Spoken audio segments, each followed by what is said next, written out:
Olá, boa noite. Parlamentares discutem diferentes alternativas para projeto de anistia no Congresso. Caças venezuelanos sobrevoam um navio americano no Caribe e aumentam a tensão entre os dois países. O Jornal da Record já está no ar. Oferecimento Bradesco Empresas e Negócios. Autoajude-se, abra sua conta PJ. Um projeto de anistia para envolvidos na tentativa de golpe nos atos de 8 de janeiro dominou as discussões nesta quinta-feira no Congresso. A oposição na Câmara garante que tem votos para aprovar o texto que livra Jair Bolsonaro da prisão e até devolve ao ex-presidente a condição de concorrer às eleições. A nossa colega Yasmin Costa acompanhou as negociações e conversa com a gente ao vivo, direto de Brasília. Yasmin, boa noite. Há outro texto menos abrangente também em debate, não é?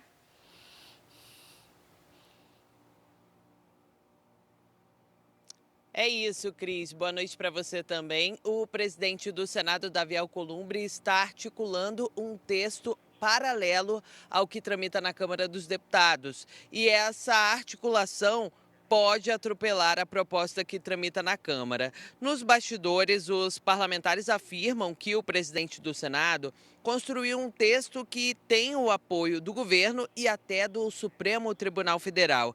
A ideia de Alcolumbre seria reduzir as penas previstas aos envolvidos nos atos de 8 de janeiro, mas evitar uma anistia geral e irrestrita. Publicamente, a oposição rejeita qualquer proposta que não seja de anistia geral e defende que o ex-presidente Jair Bolsonaro esteja incluído. O presidente da Câmara, Hugo Mota, declarou que ainda não há definição sobre a pauta, mas admite que a pressão é grande. Cris. Obrigada, Yasmin. Então, neste momento, você tem principalmente o PL concentrado num projeto que favoreça o ex-presidente Jair Bolsonaro e os partidos do Centrão no meio termo. Agora, a atuação do governador de São Paulo, Tarcísio de Freitas, teve peso importante para restabelecer o debate em torno do projeto de anistia. O governador desembarcou em Brasília na terça-feira, primeiro dia do julgamento de Bolsonaro, e liderou as articulações em torno do novo texto, que seria votado somente depois do dia 12 de setembro, que é quando termina o julgamento.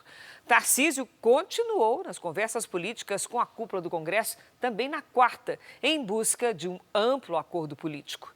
Agora, vale lembrar que em 2023, o Supremo Tribunal Federal já definiu que os crimes contra o Estado Democrático de Direito não podem ser anistiados nem perdoados por meio do indulto presidencial.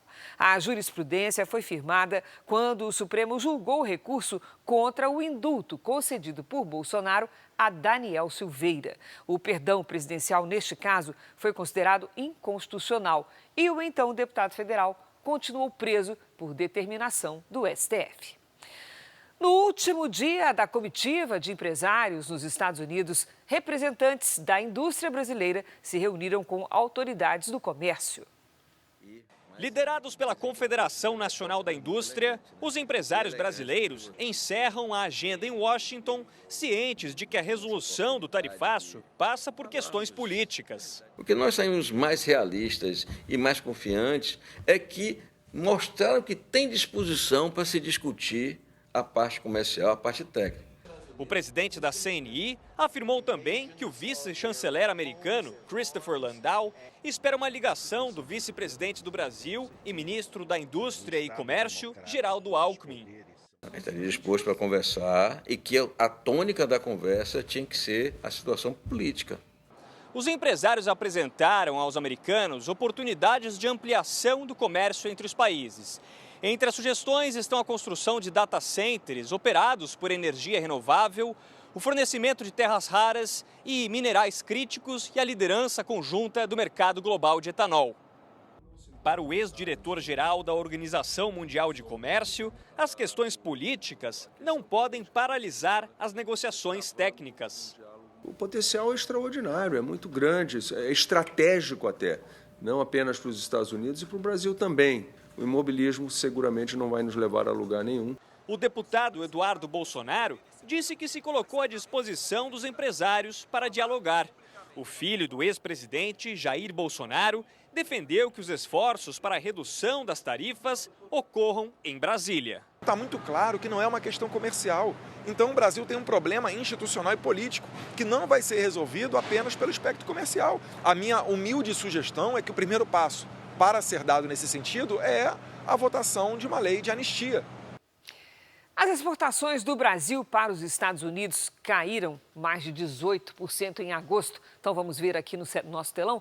Isso aconteceu depois que entrou em vigor o tarifaço americano. A comparação é com agosto do ano passado. Já as importações cresceram 4,6%. No total, a balança comercial brasileira teve superávit de 35,8%. com mais de 6 bilhões de dólares. Segundo o governo, as exportações cresceram de forma significativa para México, Argentina e China. A safra de café para este ano foi estimada em 55 milhões e 200 mil sacas, um aumento de 1,8% em relação a 2024. A melhora reflete a recuperação das lavouras. 96% do café já foi colhido e a área plantada cresceu 0,9%, com mais de 2 milhões de hectares. Os dados foram divulgados hoje pela Conab, a Companhia Nacional de Abastecimento. De volta a Brasília, a CPMI do INSS marcou o depoimento de 2 dos principais suspeitos de participar do esquema de fraudes na Previdência. Antônio Carlos Camilo Antunes, o conhecido como Careca do INSS, e o empresário Maurício Camisotti. Nesta quinta, uma representante da Controladoria Geral da União manifestou preocupação quanto ao crédito consignado. Espero muito que nessa oitiva eles possam trazer respostas e que estejam preparados para poder confessar aquilo que eles fizeram, e eu acredito sinceramente que no dia 15 de setembro e 18 de setembro a gente vai ter uma nova etapa dessa CPMI com esses 2 depoimentos. O escopo do trabalho sempre foi descontos associativos e os consignados. E hoje, tecnicamente falando, a CGU demonstrou que os consignados podem ser um grande problema. Os brasileiros querem saber se continuam sendo roubados. 2 novos ministros tomaram posse no Superior Tribunal de Justiça. Maria Marluce Caldas Bezerras e Carlos Augusto Pires Brandão foram nomeados pelo presidente Lula no último dia 20, depois das indicações serem aprovadas pelo Senado. O presidente da Câmara, Hugo Mota, o vice-presidente da República, Geraldo Alckmin, o presidente do Senado, Davi Alcolumbre, e o ministro do STF, Edson Fachin, participaram da cerimônia. Maria Marluce Caldas Bezerra era procuradora do Ministério Público de Alagoas e Carlos Augusto Pires Brandão, desembargador do Tribunal Regional Federal da Primeira Região, em Brasília. Uma pesquisa encomendada pela Record mostra as intenções de voto para o governo de Santa Catarina nas eleições de 2026. O levantamento é do Instituto Real Time Big Data. No primeiro cenário estimulado, quando são apresentados os nomes de possíveis candidatos, Jorginho Melo, do PL, lidera com 46%. Em seguida estão João Rodrigues, do PSD, com 21%, Décio Lima, do PT, com 15%, e Antídio Lunelli, do MDB, com 4%. 7% disseram que votariam nulo ou em branco, e outros 7% não souberam ou não responderam. Em outro cenário, Jorginho Melo, do PL, também aparece em primeiro, com 47%. João Rodrigues, do PSD, tem 22%. Décio Lima, do PT, 15%. E Carlos Chiodini, do MDB, tem 2%. Votos nulos e brancos somam 7%. Mesma porcentagem dos que não souberam ou não responderam. No terceiro cenário, Jorginho Melo, do PL, tem 48% dos votos, João Rodrigues, do PSD, 22%, Décio Lima, do PT, 15%, 7% votariam nulo ou em branco e 8% não souberam ou não responderam. Foram ouvidas 1.200 pessoas entre os dias 2 e 3 de setembro. O nível de confiança é de 95% e a margem de erro é de 3 pontos percentuais para mais ou para menos. Destaque internacional: o Departamento de Defesa dos Estados Unidos confirmou que 2 caças da Venezuela sobrevoaram um navio americano no Caribe. O episódio acontece 2 dias depois de os Estados Unidos atacarem um barco venezuelano que, segundo o presidente Donald Trump, levava drogas. 26 países ocidentais se comprometeram a enviar tropas para garantir a segurança da Ucrânia depois que um acordo de cessar-fogo foi fechado com a Rússia.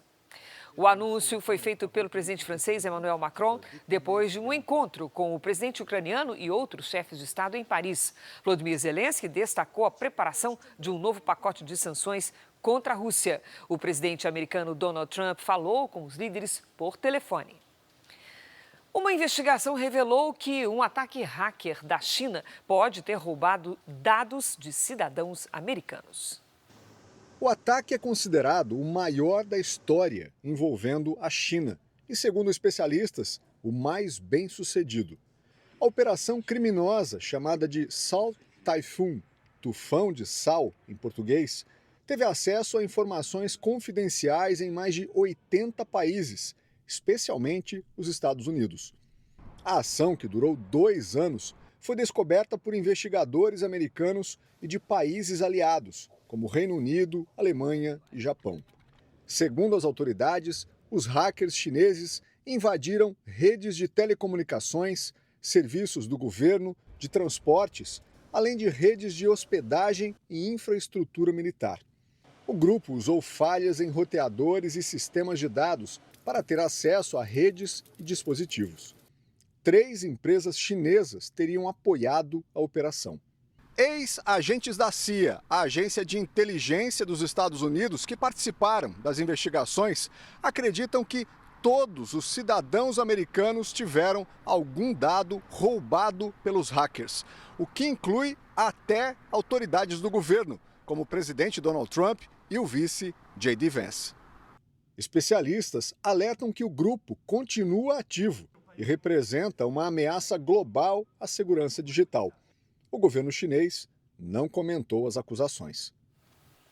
A Confederação Sul-Americana de Futebol eliminou o Independiente da Copa Sul-Americana após uma confusão generalizada no jogo contra a Universidade de Chile, em Buenos Aires, no dia 20 de agosto. A partida válida pelas oitavas de final foi cancelada depois de brigas entre torcedores dos 2 times. O Independiente terá que disputar os próximos 7 jogos com portões fechados.